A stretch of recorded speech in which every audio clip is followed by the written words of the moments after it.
This is April Tinsley, the 8-year-old whose murder was solved 30 years after it happened. I covered April's story in full details on my podcast, so if you want all the details, go listen to that, but here's a brief overview. On the afternoon of April 1st, 1988, April Tinsley was playing with some friends in her neighborhood in Fort Wayne, Indiana. She went back to a different friend's house to get an umbrella, and she was never seen again. Witnesses later reported seeing April being forced into a car by a man, and this car was apparently a light blue pickup truck. Unfortunately, a few days later, some joggers found April's body not far from where she had been abducted. But the investigation pretty much led nowhere. There was a composite sketch of the man seen forcing April into the car, and police were searching for this vehicle, and there were some promising leads, but nothing ever panned out. In 1990, this message was left on a barn in the area. It says, "I kill 8-year-old April Marie Tinsley," spelled wrong, and it says, "I will kill again."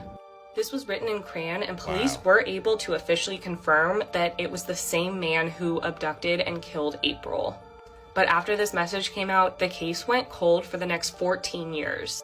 In 2004, notes were left on bicycles belonging to young girls, and these notes claimed to be from the same person that killed April, and they were basically saying, "I will do this again, you're next." It was extremely creepy. The perpetrator intentionally left DNA with these notes, and with that, police were able to determine that this was the same person that killed April. But that DNA didn't match anyone in the system. That is, until 2018. In 2018, after genealogical DNA solved the Golden State Killer case, detectives in April Tinsley's case decided to submit DNA to Parabon Labs to see if there was a match. They were able to determine that the DNA belonged to one of two people, two brothers, and one was this guy. This is John D. Miller, and he matched the profile that the FBI had put out, but more importantly, they were able to collect his DNA from his trash and definitively match it to the DNA in April's case. So because of DNA advancements and the profile of the DNA in April's case being able to be better developed, and this genealogical DNA, John D. Miller was arrested and charged with April's abduction and murder. On December 7th, 2018, Miller was sentenced to 80 years in prison with no chance of appeal. And this sweet girl finally got justice. There are so many more details in this case, so go listen to my podcast episode for all of them. Wow, he got away with that for 30 years. I'm pretty sure he not even messed up about going to jail. He looked half dead anyway. This is the story of one of the largest kidnappings to ever happen in the United States. This is just going to be an overview. If you want all of the details and the full story, go listen to the latest episode of my podcast. On July 15th, 1976, in Chowchilla, California, bus driver Ed Ray picked up a group of 26 students after they went on a summer class field trip. As he was on the route home, he noticed a van stopped ahead, and he tried to maneuver around it, but when he realized it wasn't moving, he came to a stop. Then 3 armed men got out of the van and forced their way inside the bus. They then drove the bus to meet up with another van and made all of the kids jump from the bus to 2 separate reinforced vans like this one. They then drove the kids and Ed around, locked in the back of these vans in the sweltering summer heat for 11 hours. One of the men also abandoned the bus in a drainage ditch and covered it in debris to try to conceal it. After driving around for 11 hours, they arrived at a rock quarry, which was about 100 miles away from Chowchilla. There, they forced Ed and the children to go into this underground truck trailer that they had buried 12 feet underground. Inside, they had put mattresses, some food and water, and turned the wheel wells into toilets. Once everybody was inside, they covered the top with a heavy metal object and then began piling dirt on top of it. And as you can see, the roof started caving in. Ed was doing everything he could to keep the younger children calm, some of which who were just 5 years old. After about 12 hours, Ed realized that they needed to do something to escape, so they stacked up the mattresses to reach the top. And that's when Ed, along with one of the oldest students, 14-year-old Michael, began trying to move whatever was on top of this hole. It turned out it was a manhole cover and 2 100-pound industrial batteries. Eventually, they were able to move it and were able to dig their way out. Ed then helped all of the kids escape, and they took off looking for help in the rock quarry. Eventually, they found someone who called police, and when police arrived, the kids were so happy. They took the kids to a local jail to be able to evaluate them and give them food and water, because this was the closest place that could house all of them. And eventually, the kids were taken back to Chowchilla to reunite with their parents. Ed Ray was an absolute hero, but the only problem was they did not know where or who the kidnappers were. Eventually, they started looking into the son of the owner of the rock quarry, Frederick Woods. And they discovered that him, along with two of his friends, Richard and James Schoenfeld, had recently been arrested and paroled.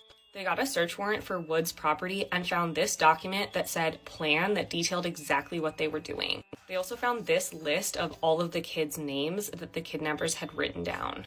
Go to part 2 for an explanation of why they did this. Speechless at this point, bro. Why people want to kidnap kids, though, bro? What's the point of that?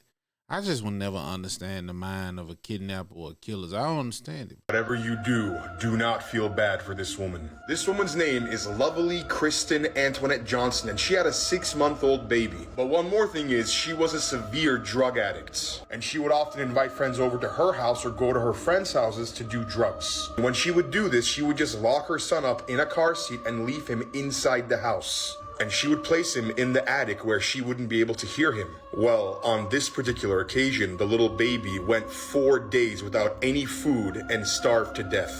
Apparently, the baby had diaper rash so severe his skin was literally falling off. When she found the baby, his body was already decomposing, and she still took him to the ER and got arrested there. And she was sentenced to 20 to 80 years in prison for the murder of her baby.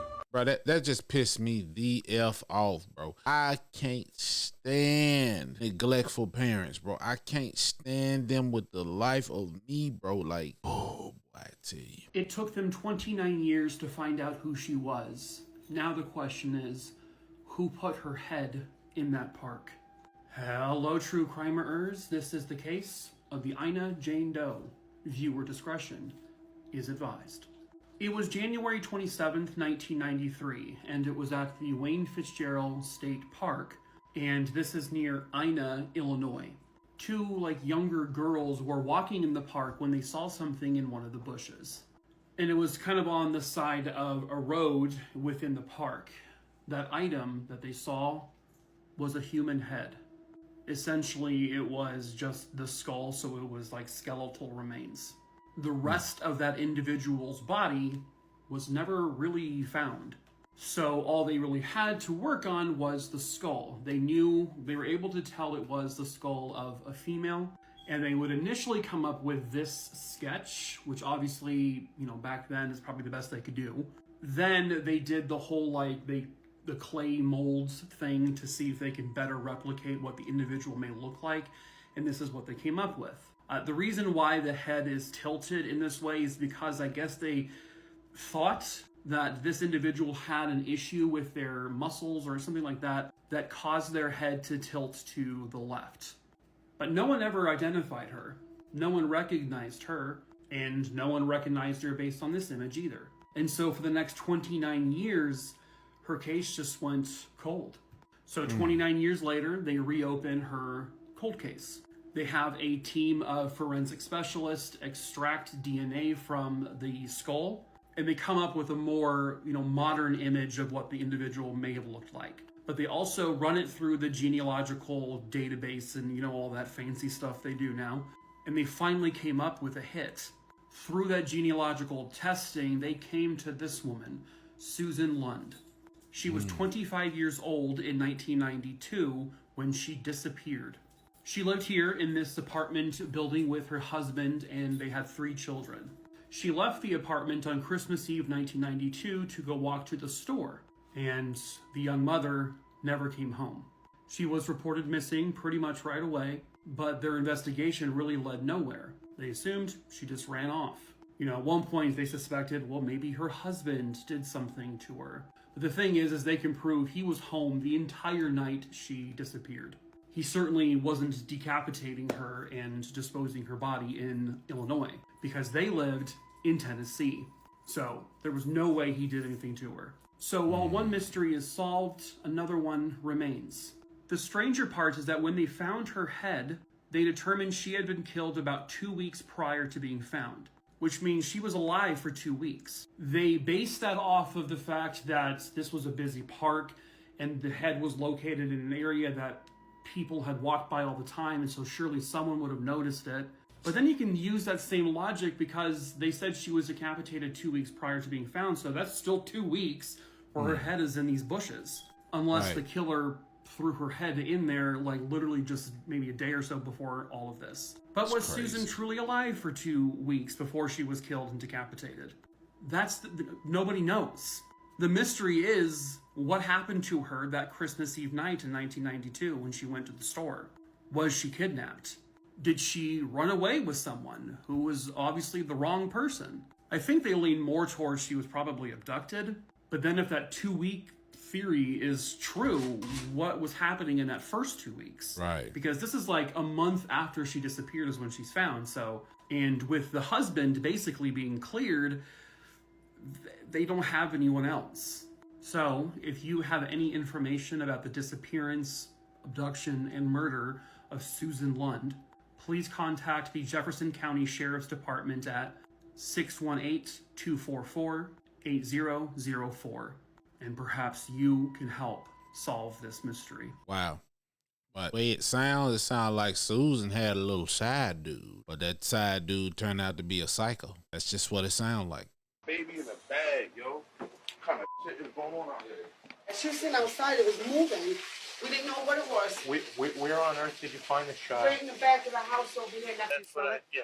It's right They there. told that tonight. She was really nasty, pissy, How long heavy. it's been since she's She been had- on the Still got stuff on her head, too. Yeah, been out yeah. here It's all right. at least Yo, 2 days. we opened the bag. I seen that head, so I ran over there. I'm like, a baby was in there? It's one of the most horrendous crimes that the state of New York has ever encountered. An 8-month-old baby is found inside of a plastic grocery bag behind a house in an Elmira neighborhood. Although police would be shocked to learn that she has miraculously survived, in this never-before-seen footage, authorities will discover the unimaginable horror that was forced upon the innocent child, along with the sadistic monster who would commit the unthinkable. The summer heat is beginning to creep in on August 8th, 2017, when Elmira authorities respond to the horrifying 911 call. A baby has been found all alone. A baby in a bag, yo. What kind of shit is going on out here? We found her over here, excuse me. Yeah. Can I wrap in the towel? Yeah. The baby breathing? Yeah. Yeah, she's very hungry though. Okay. I'm sorry, I have children of my No, own. no. Thank you for your help. Thank you. I know. Hold on. She's hungry and she's pale. Very pale. I've got her eyes to open and are closed. You did. They were closed. Yeah, and I got them open. Thank you. Honey, I have kids of my own. Just sorry, but That's it. Thank you. you're welcome. You guys did the right thing. Thank you. You guys saved that kid's life. Yes, we did. I'm shaking. I never had feet before in my life. A precious baby. Yeah, Look absolutely. what we found. So when did this all just happen? Just now, huh? Just now. Just not even like 15, We didn't know what it 10 was. We minutes didn't know ago. was that dog. Would you We be didn't- Would you be able to show me exactly where you Yes. found the baby? Yeah. The woman leads the officer outside, where she discloses a most heartbreaking revelation. Ooh, no, right over there. Right here? Right? Maybe if I could. Okay, see it? Yeah. That's just how fully been advised of that.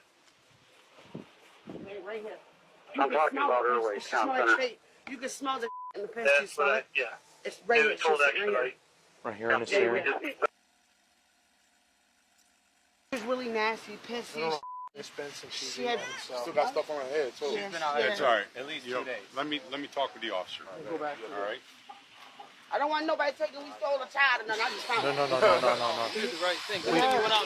Hey, For 2 days. man, baby. How you Hey, you can't be too careful. I didn't hear the baby at all. I didn't hear it in the bag. I just heard the cry. I was around the corner. See, that baby be dead by now. It was in the bag for 2 days. Ambulance gonna find it. The ambulance gonna figure it out. Like, bro, who would throw a baby away? Come on, man. It's people out here who literally are trying to have babies and can't have them for whatever reasons. And they give babies. It's people like this that give babies away that are able to just pop out millions of them. I don't understand that. Wow. An Oklahoma man who impregnated a 12-year-old girl when he was 24 is heading to prison for the next 2 decades. Juan Miranda Jara, now 25, entered a guilty plea this week to first-degree rape of a minor under 14. Miranda Jara showed up on July 14, 2021 at Hillcrest Hospital in Midtown Tulsa with a 12-year-old girl in mid-labor expecting to become a proud new father, but he ended up under arrest. They walked in just like any other couple would, excited to deliver their newborn child, said police.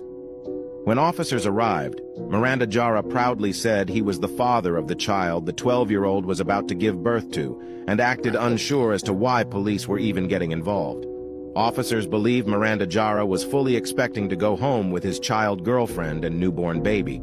However, the age of consent in Oklahoma is 16. Juan Miranda Jara stated that he was in a relationship with the 12-year-old victim that started in October of 2020. Miranda Jara admitted that he is the biological father of the 12-year-old's baby.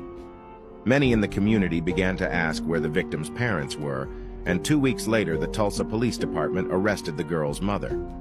Authorities have said that Desiree Castaneda and other family members knew all about her daughter's relationship and pregnancy.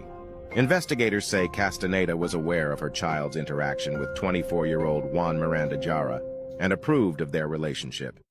TPD also says there are photos of the family throwing a baby shower for the victim and the suspect. Castaneda is awaiting trial on charges for child neglect and enabling child sex abuse. Maybe that's something they do in Mexico. I don't know, man. Because the fact that he was flabbergasted at why the police was getting involved is flabbergasting to me. What? This character from the TV show The Watcher is based on a real-life killer. The man's name was John List, and yes, he lived in the same town as the Watcher House, Westfield, New Jersey. On November 9, 1971, John List murdered his entire family and his mother. He shot them all to death in the family home here in Westfield, New Jersey. And John List was methodical. The murders took place over a period of hours, and he actually made himself lunch in between killing members of his family.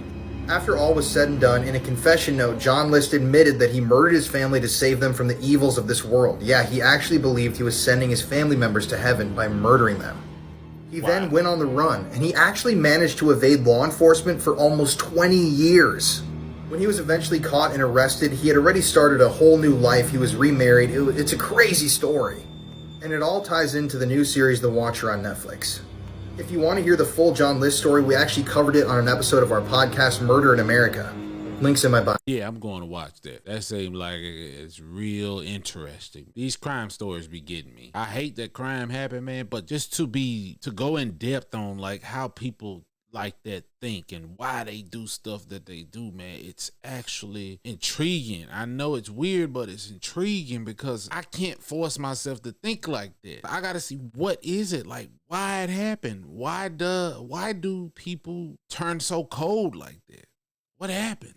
A massive search is underway for a father of 4 accused of killing his wife. On Sunday morning around 9 a.m., Breezy and Aaron Pennington's 4 kids showed up at their neighbor's house in Gardner, Massachusetts. At ages 2, 5, 7, and 9, they were reportedly scared because they couldn't find their father and their mother was crying in her bedroom. As we know, police were at the scene in 5 minutes, but tragically it was too late. They went upstairs and found that Breezy wasn't crying anymore. The 30-year-old was pronounced deceased from a gunshot wound to the face at 9:30 a.m. Now, as confirmed by surveillance footage, Aaron had actually left the house that morning at 8:50. And then on Monday night, his unoccupied BMW was found in the woods of a Boy Scout camp 4 miles away. In what is now a manhunt, police say they are searching all of 400 acres to find Aaron. And that he has a military background, spent the past 7 years in active service, and knows how to survive in these woods. Aside from that, court documents have revealed that Breezy had been saving up money to leave Aaron and move to Texas with their kids. Her sister says that on the outside, he's a very nice person, but has been struggling with mental health issues that just kept getting worse. He also didn't have a license to carry a gun in Massachusetts, but Breezy reportedly kept one for her own safety. Today, the Penningtons' kids remain under custody of the state, with police asking anyone who sees Aaron to not approach him, but immediately call 911. Breezy was, quote, the funniest person. She had the best/worst dark humor. She loved true crime and, most importantly, her babies. She brought light to everyone that knew her, cheered for everyone, and made motherhood seem effortless. What?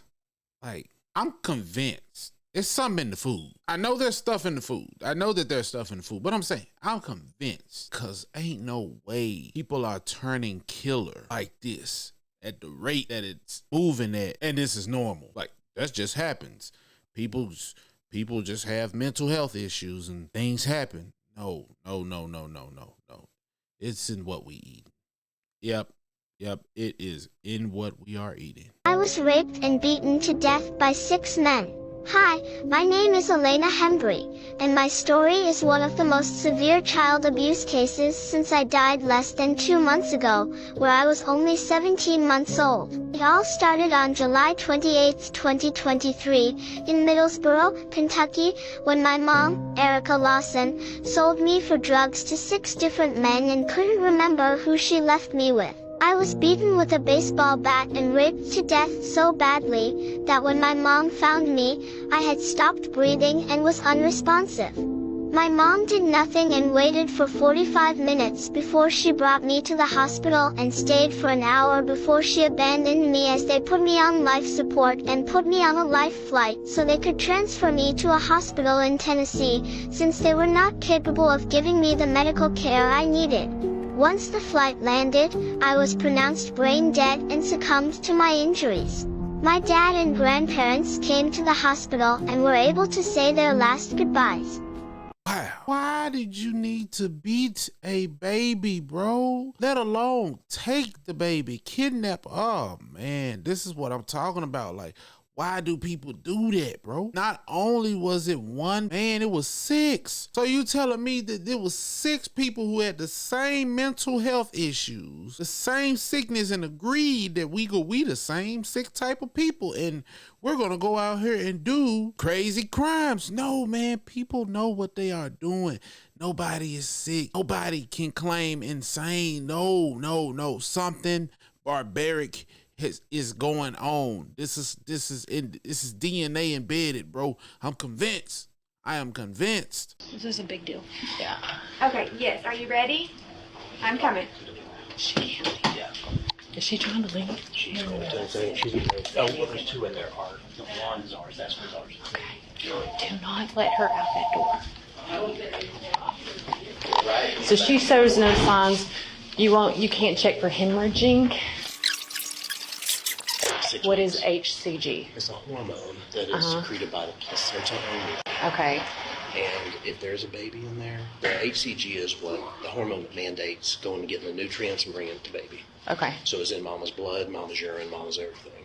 Okay. And it stays up for 6 weeks. Okay. All right. It's taken off. You don't want no part.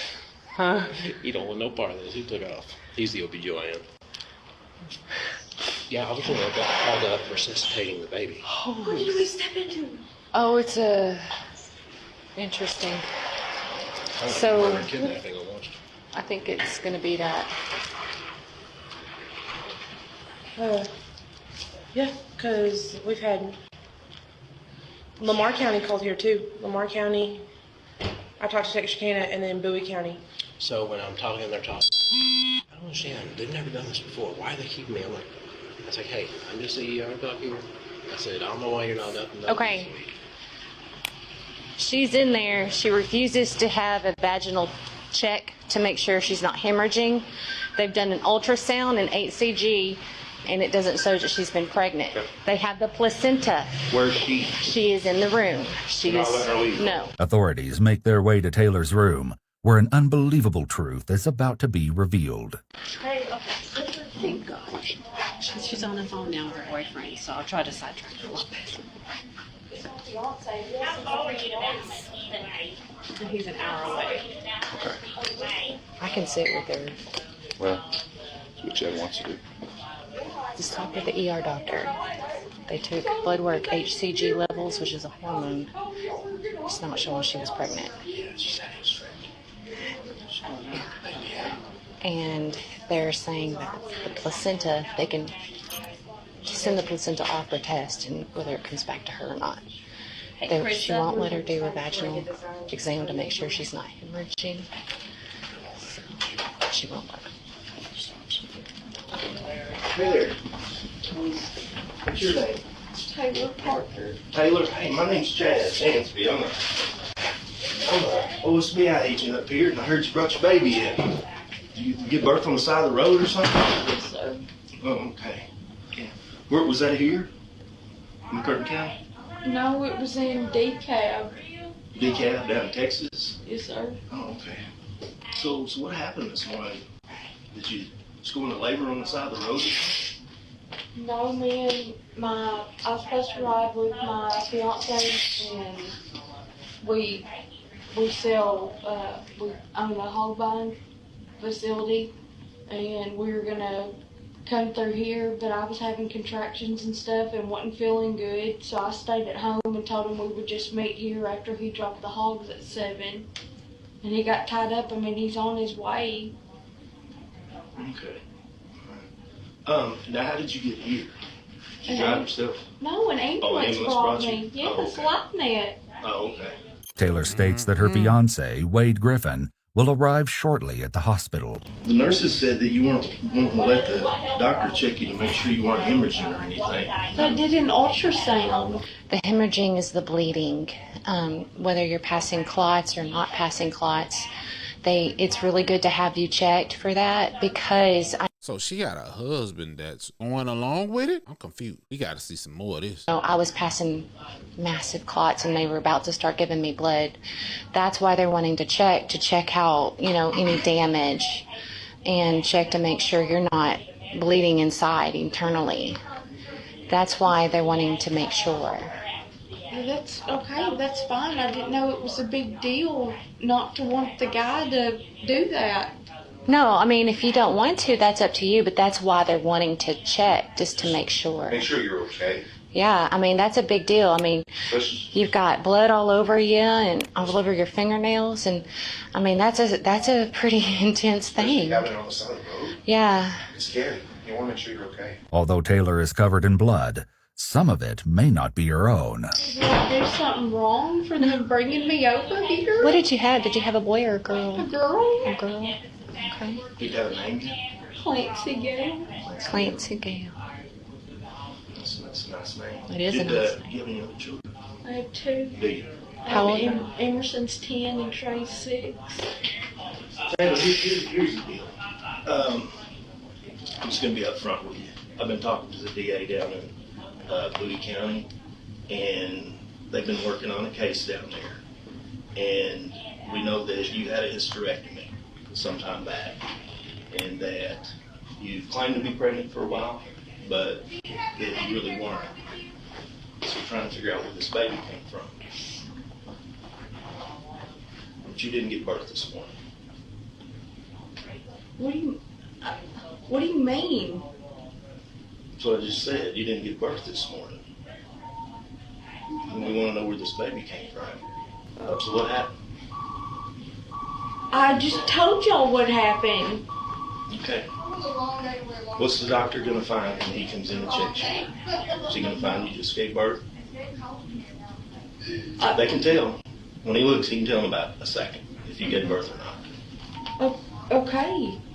Taylor states that the doctor will be able to confirm her pregnancy claim, but the truth can only remain hidden for so long. Taylor, I found a woman this morning on the side of the road, and her baby has been removed from her body.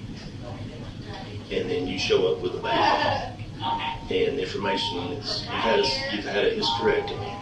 There's no way you could have been pregnant, even though you've been telling people for a while you've been pregnant. There's no way you could have been pregnant. And I didn't hurt anybody on the side of the road. well, I'm not saying you did. I'm just saying that there's a woman that had her baby removed from her body. Her body's found on the side of the road. I didn't say you did. I just want to know what happened, where this baby came from. Taylor goes silent. Who is the lady? Do you know who she is? I don't know what lady you're talking about. Okay. A few moments later, the doctor conducts a physical examination. The results prove that Taylor is, in fact, being deceitful. So, it surely doesn't look like a baby came out of there. It doesn't look like she had a baby.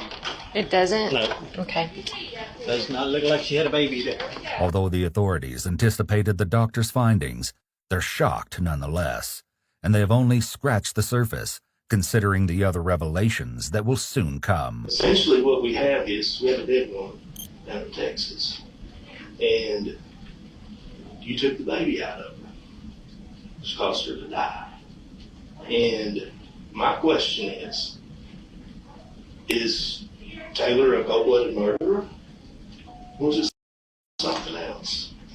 I mean, sometimes people have, they go through depression and, some mental issues and things. Causes good people to make bad choices, right? And that's kind of where I'm here at today. I knew that doctor wasn't going to find anything. Because I already know a lot of things I ask, I already know the answer to before I ask. I tell you, most of the people are going to assume the worst. They're going to assume you're an evil person and that you just butchered this lady and left her to rot on the side of the road so you steal her baby. And I don't think that was the case. I mean, you don't seem like that type of person, man. I didn't kill anybody. Where'd this baby come from? We're past all of that. Taylor, we're past that. I did not kill anybody. I didn't kill anybody. So was she alive when you left? I wasn't with her. Taylor sticks to her story, still claiming that the child is hers. Right now, the DA down there who I've talked to believes that you're a cold-blooded killer and that you plotted for the last 8 months to murder this woman and steal her baby. And right now, the evidence is there. They can prove it without a shadow of a doubt that that's what happened. They can prove that you murdered that woman. How heinous is it? Some woman, everybody's happy, they're having showers, and then somebody comes along and cuts her damn baby out of her gut. That's what we got right now. And that's what you need to understand. That's the point where we're at. We're past all this nonsense about, I wasn't there, I didn't kill nobody. We're past all of that. We know it. We know you did it. There's no doubt whatsoever. You didn't mean to hurt her. Are you sad she's dead?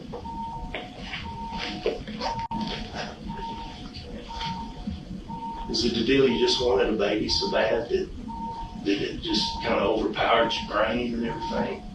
My head's been hurting. Your head's been hurting.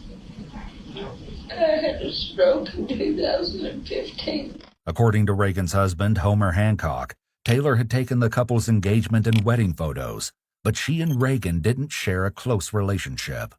However, Taylor claims that the 21-year-old mother told her to come over that day to apparently use her shower, since Taylor's water was supposedly off. So what happened? You go over to her house and what happened there? I remember pulling up. Did she say something to you to make you mad or something? Or what happened? She grabbed a hold of me and told me that I was a liar. Did you try to fight back? We both fought back. You both fought back? We both hit each other.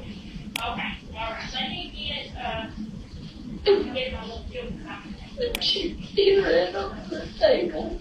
She hit her head on the table? Okay. That's okay. Hey, that stuff happens sometimes, you know? I didn't move her. You didn't move her? Okay. So she was still in her house? Okay. When she hit her head, did you think she died and you were just trying to save the baby? Yeah. And I really wanted a baby. I understand that. That's okay. Well, and that shows what a good person you are. So you tried to save the baby. So did you I guess you got the baby out of it.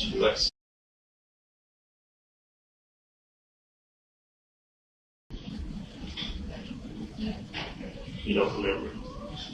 So how did you go from her laying there with her head hit to you having the baby in your hand? Just remember trying to save the baby. Taylor is asked if anyone else was present at the home during this time, to which she states that it was just she and Reagan. However, this would be blatantly untrue, as Reagan's 3-year-old daughter was inside of the house when her mother's life was tragically taken away. Did you take anything over there with you? I mean, some people carry knives, especially up here, but did you have a knife or a razor blade or anything like that? No, there's a knife in my purse right there. In actuality, Taylor had 3 knives in her possession, all of which were found in her purse. Were you inside her house or outside her house? We started outside, then we were inside. Fighting? Arguing. Arguing? Okay. And what, were you inside the house or outside the house when you actually, when it turned physical? She hit you or you hit her? She hit me outside. She hit you outside? Okay. Did she run back into the house or something? Did you go in after her or what happened then? She hit you outside, then what happened? I hit her. She grabbed a hold of my hair and shoved me in the garage. Because I remember her hollering, Jennifer. Who's Jennifer? I don't know, that was just the name she was hollering. Now what's her name again? The lady you went over to see?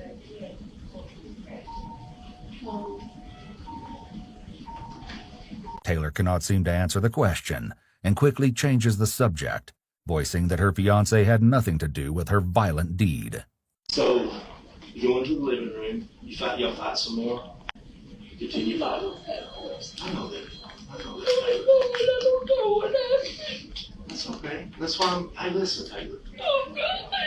If I believed that, I wouldn't be spending time talking to you. Oh, shit. I'm just trying to get to the bottom of it, right? Why did this happen, right? So, why did she call you a liar? What was that about? The baby. Her baby? What about it? Why would she call you a liar about the baby? Once again, Taylor can't remember, but goes on to state that Reagan had stabbed her in the hand with a knife. Right there, she got me with the tip of it right there. Okay. I just remember hitting her. Okay. But she had a knife though. Okay. Yeah, but I don't know why she grabbed it. I don't know why I would ever hurt her. But it's not. Because I've never hurt anybody. Well, I can believe that. I don't have a record. I can believe that. She hit you, she apparently picks up something, hit you with something heavy. You're not sure what it was. And then there was blood.